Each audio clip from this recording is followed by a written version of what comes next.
David Duke, top of the arc. Here's Pip, guarded by Gillespie. Steps back, spins, fires! Woo! Pip Gates! They get another crack. They'll go to their senior. And he lays it in. Two big buckets by Alpha Diallo. He crushed it. It's a grand slam.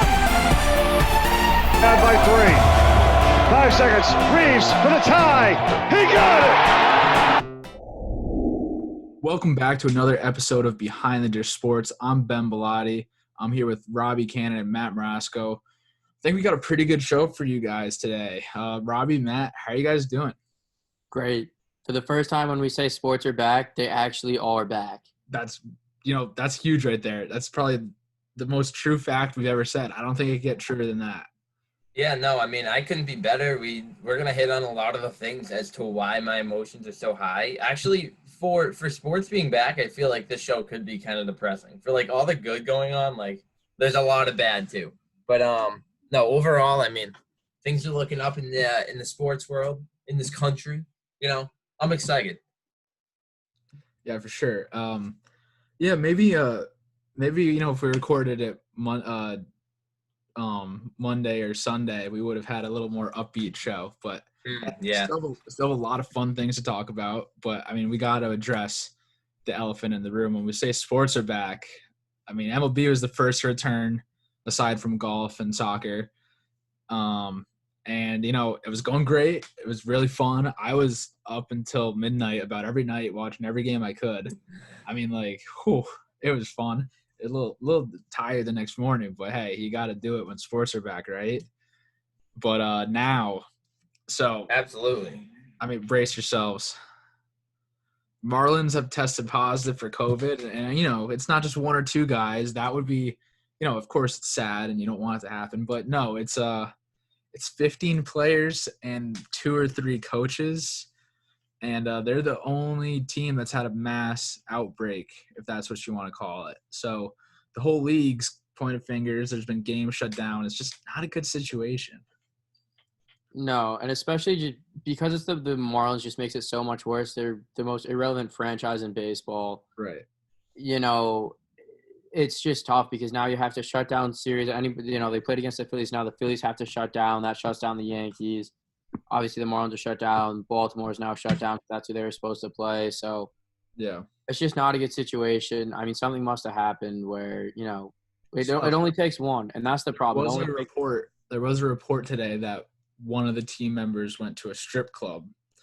So that could be it right there. I mean, you're in a hot spot in Florida. You're not staying in the bubble already, and then you go into a place like that. I feel like that's a good place to contract COVID.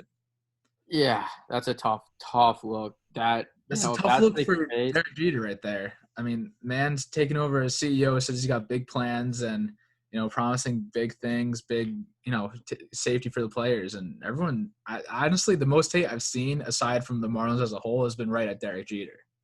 Yeah, and it's tough because you look at it from the perspective of, all these players are, and we'll get to it later, players opting out of leagues, stuff like that. Even in the MLB, David Price not playing, so many players not playing, opting out, worried about the safety. It's in your control, guys. Don't go to strip clubs. Like it's a really easy fix right there. Just do what you're supposed to do, and you don't, you're worried about what the league's protocol is for safety. Worry about what you're doing for yourself. The league could have the greatest safety protocol in the world, but if you're going to, be going out and – we've seen it with the NBA, people sneaking girls into the bubble and stuff like that. So look, these guys got vices they got to fill. I mean, what? It's if the MLB is going to go down with a bang because someone got corona, I want it to happen because someone couldn't control themselves and they went to a strip. It's better than like some photographer going in and gets the whole team in. At least there's a storyline to it. At least it shows the personality in the guy. That's true. I'm sure, when next year, if everything's all right, I'm sure everything will be fine by then, of course, right? Then, whoever this individual was that went to the strip club, he'll come up to bat, and it'll just be like beanball central. I mean, fights breaking out left and right. But, yeah, no, it stinks. Like Matt said before, obviously the Marlins canceled. They're not playing until Monday. The Yankees had to leave Philadelphia because the Marlins had played the Phillies previously, and the Phillies don't have any positive tests so far. But, you know, just a precaution, you gotta, you know, shut it down just in case. So Yankees back home. Baltimore did not go to Miami. Phillies aren't playing for like another couple days. And then actually the MLB was just like, hey, this season is already screwed up. Now we're just going to change the schedule completely. Now the Orioles are going to play the Yankees instead. So I think that's tomorrow or Wednesday. So everything got changed around. And obviously the biggest concern is the safety. And, you know, we talked about you guys, Robbie and Matt, you guys already said, you know, guys sneaking girls into the bubble in the NBA. But do you think a bubble type of solution would have been safer than what the MLB is doing? Matt, you can start. Yeah, I was going to say, yeah, I 100% think so. Just because you have the accountability factor. So even with the NBA, you have the tip line and stuff like that, which is like kind of a joke, but also not really. Like you have like these veteran guys, you know, guys that have families back home where they don't want to take any chances, and they're going to be able to hold these guys accountable. If you're all living together, you know, you can't get away with stuff like that, you know. And the Marlins, it's a bad team, a lot of young players. There's no real leadership down there, you know what I mean? And it's easier to get away. Whereas if you're in a bubble, you're not just relying on the leadership from your own team, but you have all the guys around you. You know, you have the Nelson Cruzes of the world, the JD Martinez of the world, these guys that have been around the block, these leaders that, you know, they see somebody, you know, doing something they're not supposed to do. They command the respect, and they have the respect of the rest of the league. And if, you know, JD Martinez sees somebody, you know, breaking the bubble to go get McDonald's or something like that, he's going to say, hey, look, like, come on now. And that player, 99 out of 100 players are going to listen to, you know, the elder statesman, if you will. So I think a bubble definitely would have been safer. Yeah, for sure. Yeah, I agree. A bubble would have been the way to go. I got a question for you guys, though. So, obviously, the whole time in negotiations, we agreed on the show that we were with the players in the contract negotiations or whatever for the shortened season. But wasn't the idea of a bubble thrown around and it was shot down by the players, correct? Or was it not shut down by the players? I remember there was an idea. I don't know if it was ever an actual proposal. I think originally, you know, everyone thought the virus was going away, and they were kind of like, no, why would we do that? But, I mean, I think if it was presented now, a lot of guys are vocal about it, that it should have happened. So I don't really know. I don't remember exactly if it was shot down by the players. If it was, maybe one or two. But I don't think it was ever a real idea. There was just a lot of ideas all at once that came in. And I think that was just one of the proposals that wasn't actually proposed. But, I mean, I think it would have been – so I think it would help a lot. I also think it would be extremely hard to do because unlike the NHL and NBA, this is a season that hadn't started yet. So there's a lot more games to be played. Especially, you know, I think if you have that bubble atmosphere type of thing, you can probably start a little bit sooner because you're, you know, not as concerned with travel issues and stuff. So that means more games. So, you know, let's just say there's like 3 like bubbles because you can't have 30 teams playing in one stadium for a full season. I don't think that's possible. So there's 3. I mean, that's like you have to have like 3 games a day or more just back to back to back. So I don't think players were crazy about it, but definitely would have been safer. But I think the main thing, like Matt was saying, I was actually listening to MLB Network, and I think it was Mark DeRosa. He was talking about the veteran guys and how, like, you know, they would step up and say, hey, you know, this isn't right. We're high-fiving a little too much, or, like, obviously don't go to a strip club. So I think that's a big thing. And with the Marlins don't have that, like Matt was saying. And the Marlins don't have veteran guys, and there are a lot of young guys, and they're about to get even younger. So kind of a transition into real quick before we wrap up the whole Marlins and issues. They're about to get a whole lot younger because, you know, there's the 60-man pool that the teams can take from if players do get injured or get coronavirus. So the Marlins 60-man pool is not like the Padres or, you know, the Brewers who have huge farm systems with top prospects. They're guys in like single A that haven't even sniffed out triple A, let alone a big league game yet. So they're basically going to go from a triple A team to a single A team real quick. And that's not what you want to do. And that's a bad look for them. I mean, just the fact that, you know, they're already a joke of a team, although they did get out to a pretty good start in 3 games. But I mean, you're going to have guys that are like 19 years old who never played above AA on the field real soon. That's crazy. That's It crazy. is crazy. Mookie Betts, by the way, I don't think that hadn't happened when we recorded the last show. No, it hadn't. I didn't even have that on our little doc. I'm glad you brought that up. We might as well mention it. Are you actually glad that you brought it up, though? So I'm torn because I'm a big Mookie Betts guy. Love Mookie Betts, and obviously, we all love the Red Sox. So yeah, Mookie Betts. What was it like in total? It ended up being 13 years, $365 million, something like that. That, I mean, insane deal. Congratulations to Mookie. I think honestly, I think it's a good contract. I know some people were like concerned about the years or think he might get hurt because he's not a huge guy. I think it's gonna pan out, and I think you pay for the kind of like we talked about Mahomes when he signed his big deal. You pay for the years up front and hope it all goes well, and then at that point you've already won everything you need to. I mean, who cares what the last 3 years, especially with the Mookie Betts contract, a lot of his money is deferred. So they really don't have to worry about it a lot because like his money is like deferred.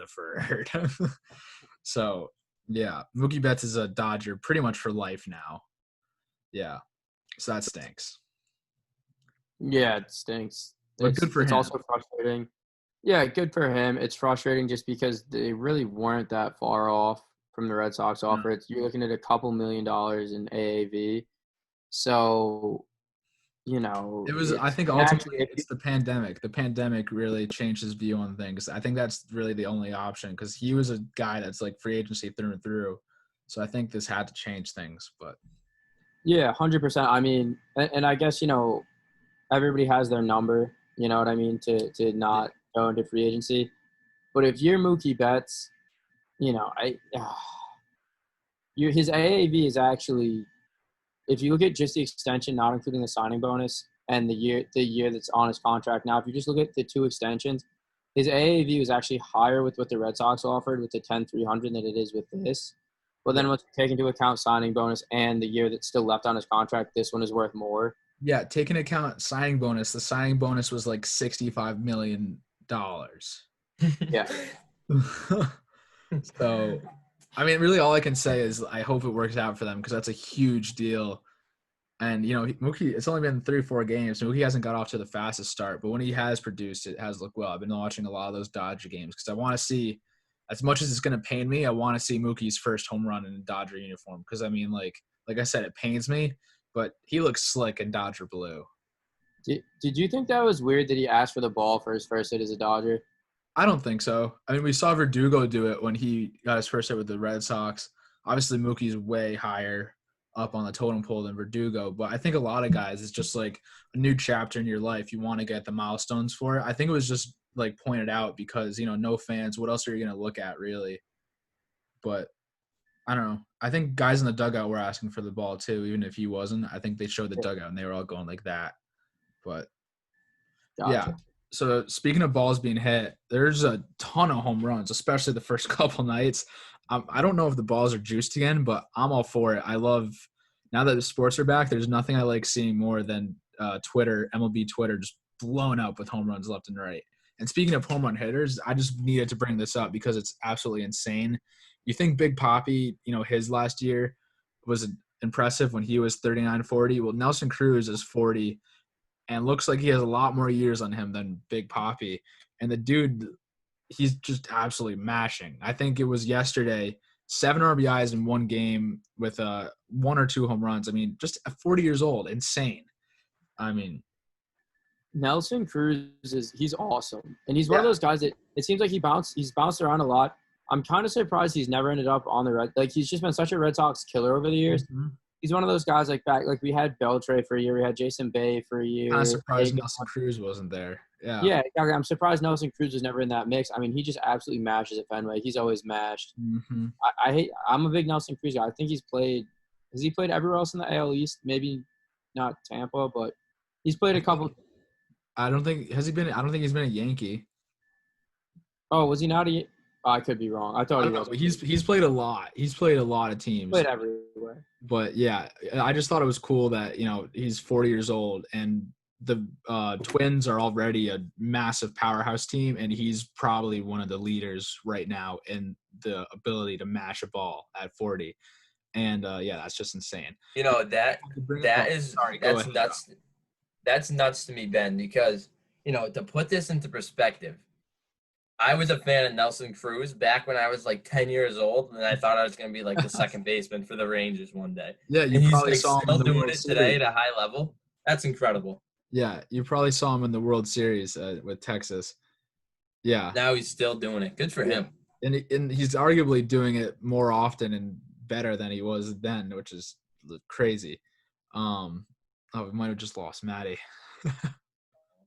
All right. Well, you want to talk about Joey Votto and Maddie will rejoin us. Hopefully Matt jumps back in real quick. Just lost connection. But yeah, Joey Votto. Votto had a down year last year, and he just started off with another home run second game. The Joey Votto comeback tour, I'm all here for it. I'm fully expecting it. The dude's coming back. One of the nicest guys in the game, one of the best guys in the game who doesn't get a lot of credit. So love to see that. Just absolutely love to see that.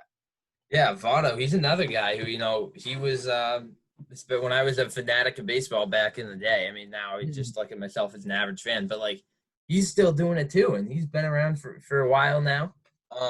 He's obviously not anywhere near as old as Nelson Cruz, but man, he's still in Cincinnati, right? Yep, he's been there his whole career. Forever.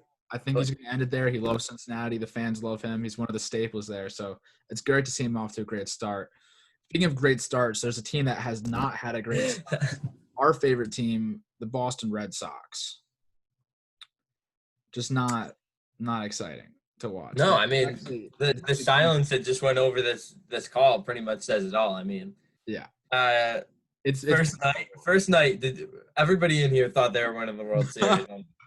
Yeah, you go back, you look at my Twitter. I was like, Sox win it all, 60-0. Let's go. Next day, it's like, dude, we need pitching. Like, we knew it. I mean, we're terrible though. What was the score? 13-2 or something in the second game? It wasn't good, I'll tell you that. But yeah, it was something like that. They're starting guys that like don't even have names. It's just, you know, that's what's crazy about baseball. One year you're a World Series champion, the next year you're not good, and the next year you're even worse. No, but Ben, I want to pick your brain a little bit on this because everybody's saying how bad the pitching is. That's a fact. You know, the little girl down the road who hasn't watched a Red Sox game all year could probably notice that they suck, that their pitching staff sucks. Yeah, but it would be better. So what is going on? I mean, slow start for Devers and Benintendi, right? Yeah. So Benintendi got his first hit on a bunt yesterday, a bunt single that honestly should have been scored as an error. So he has a slow start. Devers, I think he got a couple hits yesterday. I know I saw one of them late in the innings, scored a couple runs, maybe one run with it. But yeah, those guys are off to slow starts. Honestly, Bogarts he's not off to a slow start, but not as fast start as he normally is. But Devers and Benintendi, I mean, they have to pick it up. Benintendi is the guy that was supposed to be our leadoff hitter, and I really don't think that's going to work. I mean, we saw it last year. They tried it, and it barely worked then. So, I mean, I'm hoping for the best that he can do it. Matt and I actually had a really long text conversation this afternoon about our thoughts on the Red Sox lineup, and we pretty much agree that, you know, we need a leadoff hitter. JD and Xander need to be back-to-back. And, I mean, everyone just has to produce because the pitching stinks. And Devers, you're absolutely right. Off to a slow start, needs to pick it up. Off to a slow start more defensively. 3 errors in 4 games as of yesterday. Hopefully he doesn't make more, especially as a guy that was really starting to turn around in the second half of the season. So that's going to kill us ultimately. Yeah. So, I don't know. I've been having some technical difficulties on here. I have no idea what is showing up on this recording, but I've gotten kicked out of this meeting. Like, my computer just kind of like shut itself off twice. But yeah, Devers needs to field the ball and throw the ball much better and hit. I mean, like you said, Ben, this team, man, you know, after opening day, you run out of Voldy, and then after that, you're just scratching your head. Awesome. Like, how do you, like, I don't understand how you're the Red Sox. You're a major market team, and the guy to stop the bleeding after losing back-to-back games to the worst team in baseball, the guy that you turn to is a guy named Osich. I don't even know what's his first name. I don't even know what it is. Matt, I don't know. We got Matt. No, Hall. Matt Hall. Matt Hall's today. Matt Hall's tonight. I don't know what Ostrich's first name is. I really don't. Ostrich Springs. I didn't know what Springs. It's literally just J. Springs, and that's all I cared about. I've never heard of these guys. I mean, it's common to like not hear of bullpen guys like in the real like back end of the bullpen. But I mean, literally everyone in there except for Workman and Barnes. Like, who are you? Like, who are these guys? And why isn't Brian Johnson up here? Why are we starting guys named Ostrich or Matt Hall when Brian Johnson is a proven starter? I mean, he's not great, but he's got to be better than these guys. Why isn't he up here? Yeah, I didn't know that you could I didn't think a team could find this many people that I'd never heard of before. It's Never. unbelievable. I don't even think I don't think any prospect site even knows who they are. Yeah, no, it's crazy. It's bad. These guys have all thrown like 30 innings in their entire careers. Not Matt Hall actually thrown a lot for the Tigers last year. Dude stinks. So this is gonna be. I think the game like just started or is about to start, and like either started 10 minutes ago or is about to start. But yeah, I feel like Matt Hall is probably already gone. If the game started, Matt Hall's already given up like 10 home runs. Yeah, that's how I feel it's gonna go. But a team that has been good. San Diego Padres, baby. How do you like What that? a delivery. What a delivery. I mean, that's Fernando Tatis Jr. Electric. I mean, dude's electric. Eric Hosmer, he's normally been bad. He started off pretty good. And is he going to go downhill? Yeah, but right now he's great. And that's what this team needs right here. The rookies are performing. Tatis is electric. The team's great. The pitching, oh, my God, unbelievable. So I'm now a Padres fan full-time, I think. Red Sox, I mean, the Padres, in my eyes, are just Red Sox 2.0. They got Don Orsillo in the booth, my man. All love him. Nesson screwed up on that one. They got veterans in the lineup, rookies in the lineup. It's everything you want in a baseball team. I'm a Padres guy now. Just needed to let you guys know. I support that decision. The city of San Diego probably needs you. I think the Padres are like the only thing they have left, so they could use you. They probably welcomed you with open arms and go Padres. Not to mention, friend of the program, Mason Fioli in the Padres organization. I mean, what else? What other reasons do I need to be a Padres fan right now? Yeah, none. If the Red Sox are going to keep doing what they're doing, I'm right behind you, Benny. Padres and Brewers. Those are my two. The Brewer Crew's looking. I mean, I don't know. Actually, I haven't really keeping up with them. I just know, like, I like the Brewer Crew. That's all. I do too. I think they dropped 2 out of 3 to the Cubs, but I could be wrong about. It's probably because they're not starting Brock Holt.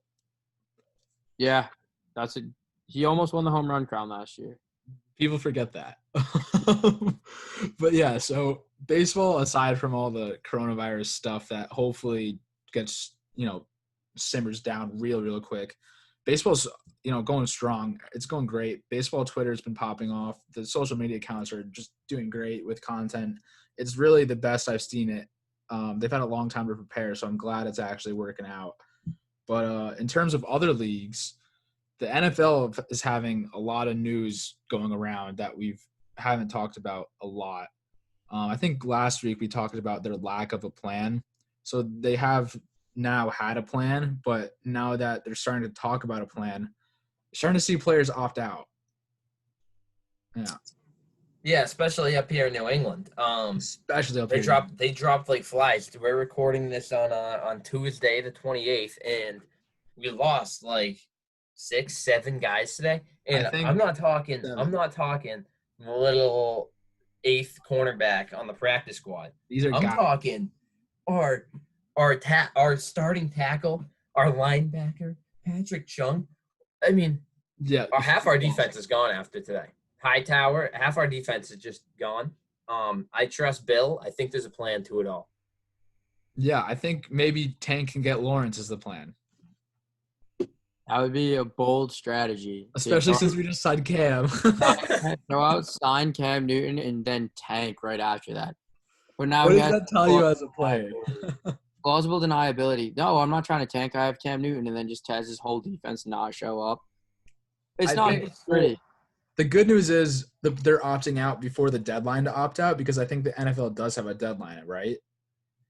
I would assume so. I think so. The MLB doesn't have a deadline. So like, if I was Mookie Betts, I could opt out of the season tomorrow if I wanted to. So Crazy. I'm pretty sure the NFL does have a deadline. So I think, everyone's been saying Belichick wants his guys to tell him as soon as possible. So I guess it's an upside that you have a lot of time to plan. But I mean, like we're saying, these guys are not no one. I mean, Dante Hightower, Patrick Chung.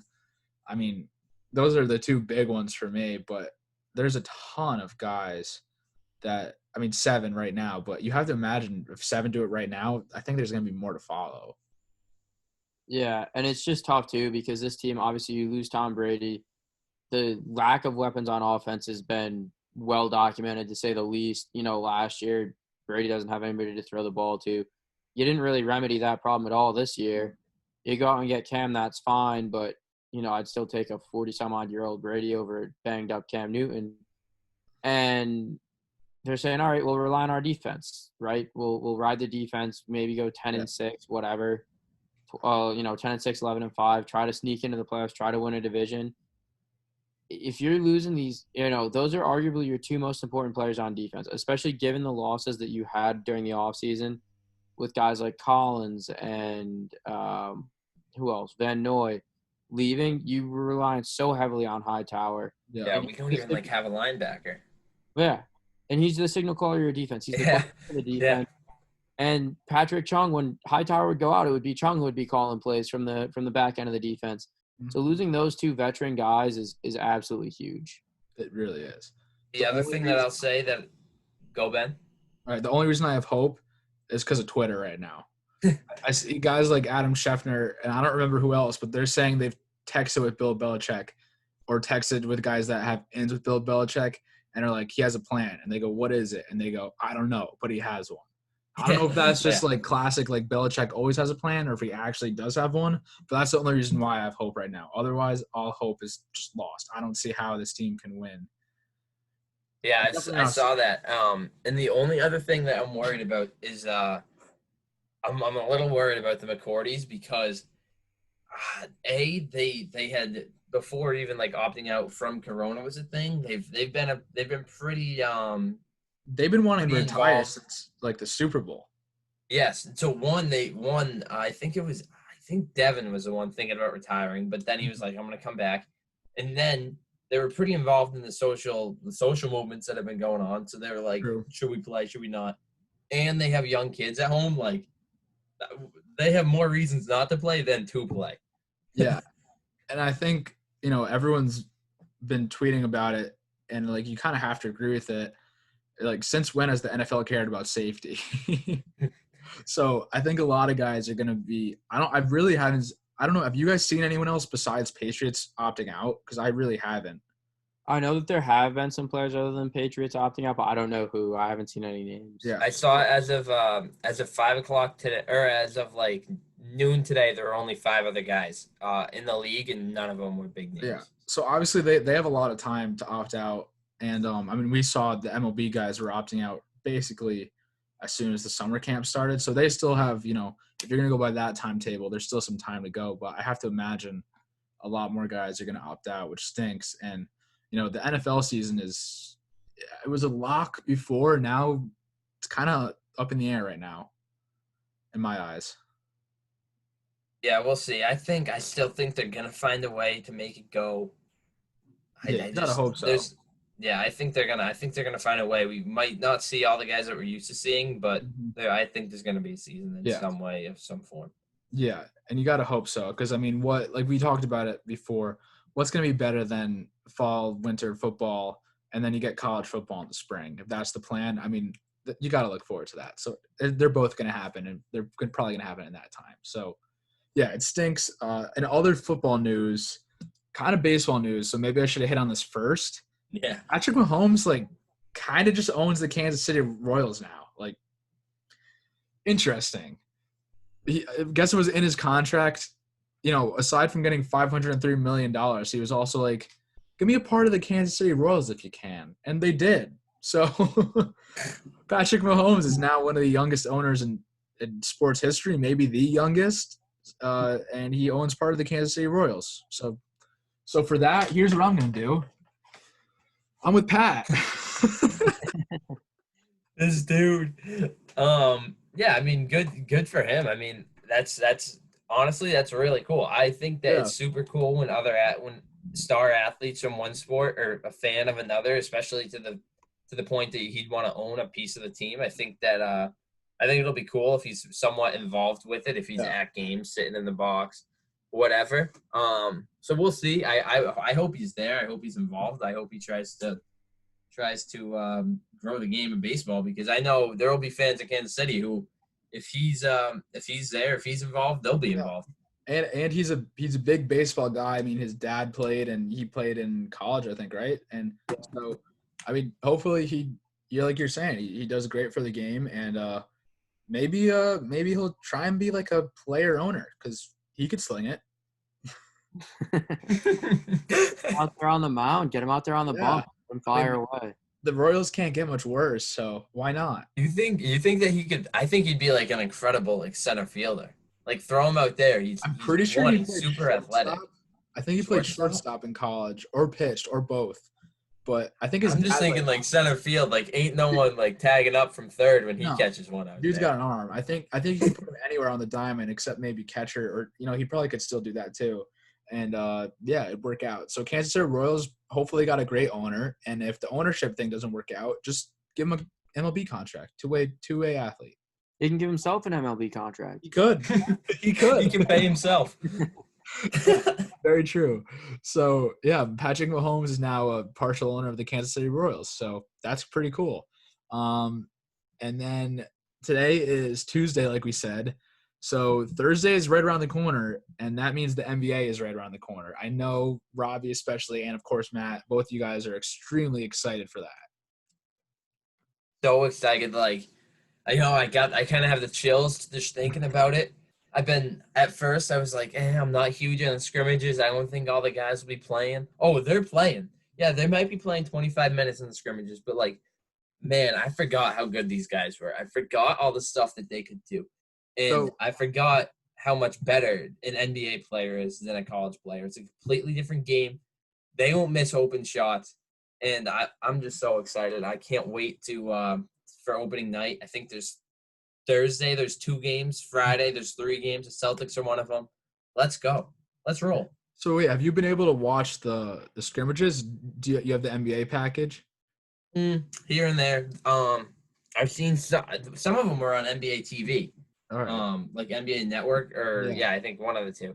So I saw a couple of them there, but yeah, I mean that is the one good thing that the NBA does, is they push so much on social media that like I pretty much watch the whole game there anyway. True. But yeah, Matt, I mean, I know we differ on some takes, but we both love the NBA. So, I mean, who you got opening night? Clippers, Lakers. Clippers. I hate the Lakers so much. I will never pick them to win anything. I also have the Clippers. I have an interesting reason for why. Why? So, I was scrolling through Twitter today, and the Washington football team, they're officially the Washington football team for now. They absolutely roasted LeBron James. So I think his ego's hurt, and I think he can't play basketball. So I just remembered it. It's actually hilarious. He tweeted it, I think, when they renamed the team, or just got rid of half the team name. But so the Washington football team, renamed the Washington football team for the time being. LeBron woke up and goes, it was a crazy written tweet. It was something like, just woke up, like, what? That's all. It must have been a really long board meeting to think of this name, like, sarcastically. And the Washington football team quote tweeted him and just goes, your son's name is literally LeBron James Jr. Wow. That's awesome.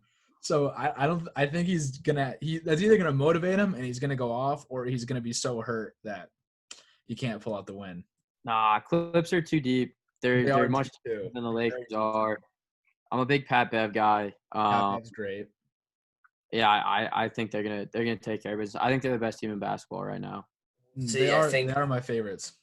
I think Paul George looks really good. From what I've seen of him, he looks really good. Which if he played like a star all year, if he plays like a superstar in that top 10 player that I think he is, man, it's going to be hard to beat him and Kawhi. And then, like you said, the one thing that they have is their front court. They got a couple big men, which they're not like their star players anyway. They just need their big men to be good enough. And they're battling some injuries, so we'll see. But yeah, I don't. It's going to be tough for someone to take them down, but we'll see. If anyone can do it, it's going to be LeBron. Yeah, and just good news overall for the NBA. Obviously, it's coming back, but they haven't had another positive case yet. Even with guys going out, so far they're 100% clean. So yeah, even with Lou Williams deciding that he also, I know we already touched on it, but he just wanted to pick up some chicken wings at his favorite spot in Miami, and it happened to be a strip club. He was just reminiscing. The mask must have been photoshopped. Yeah. Oh man, but yeah, no, I mean the NBA. Again, we've mentioned it before how well run of a league they are, and in the bubble it seems to be working, and yeah, I mean I'm so excited for it to come back, and the NHL, they're implementing a similar. Are they in the bubble yet, or like they're just going there like right when they start, right? So I really don't know because they start August 1st. So yeah. I'm assuming they have to be there already, right? But Because they have to quarantine. I haven't really heard anything yet. I'm assuming. I think you're right. They do have to quarantine, but I thought they would have been there by now. Yeah. But I don't know. All I know is everyone's really excited. The hockey fans that I've seen on social media are very excited for hockey. And other hockey news, an expansion team just got announced, the Seattle Kraken. Pretty sweet. I think it's kind of cool. Their logo is kind of cool. It's like an S with the tentacle. And on the jerseys, they have the Space Needle is like on there as it's an anchor in the middle of the Seattle Space Needle. So hopefully, they'll probably be like the Vegas Knights and just take over first season and just kind of fall out. But kind of cool. Yeah, definitely. And playoff. There's nothing better than playoff hockey. Yeah, and that's all we get right now. So and just jumping right into an expanded playoff kind of tournament style round robin, it's going to be unbelievable. Expanding the field, and I can't wait to have hockey back. Get the Bruins back out on the ice. Yeah, I mean it's going to be great, and I don't have to watch the Red Sox now because I'm going to have the Celtics and Bruins. So it's perfect. Yeah, I mean, man, I know I'm still gonna stick with them. I know I said I switched teams, and I have that. I stick to that. But I mean, I'm still gonna watch them just to keep tabs because if they get good again, I mean, I have to know it. I have to know the information so I can predict it. Yeah, no, Ben. The analogy that I think is right for your relationship with the Red Sox is like they're kind of they're your actual son. Like you had them, but you just adopted this new kid. Right. Actually, you're fostering this new kid. It's like I'm like the god, like they're my godchild. Yes. So like they're there, and like you're gonna lift them up. Maybe it's their birthday month, so you got to treat them well for the next month or two, right, for however long it's lasts, and then you'll go back to the Sox once they figure their shit out. Crap out. That's a great analogy. Love it. But I'm gonna be on. I mean, yes, the Red Sox are still gonna be my main team, but I'm not gonna forget about the Padres. And obviously, Kansas City's got a special place in my heart because of Patrick Mahomes. But the Padres, I'm not going to forget about them. They're going to be here to stay. Let's make that clear. Good. But, yeah, it's super exciting. Honestly, I'm going to be watching the NBA. I think pretty much almost everyone is in America because why not? Everyone that's a sports fan, that is. Yeah, I'm super excited for the Clippers-Lakers game because the first game of the season like that was really fun to watch, and it really wasn't even. I don't remember the game exactly. I just know I had fun watching it, and so I think that's going to be elevated here, and I'm just excited. And then I'm going to be watching playoff hockey because, like Matt said, there's really nothing better. So, you guys got anything else you want to touch on? Not much. I'm just fired up. This is a big week. Baseball's back, and by the end of the week, we'll have hockey and basketball back too. Things are looking up. Yeah. Yeah, I can't wait for this weekend. I'm gonna get to watch just so much.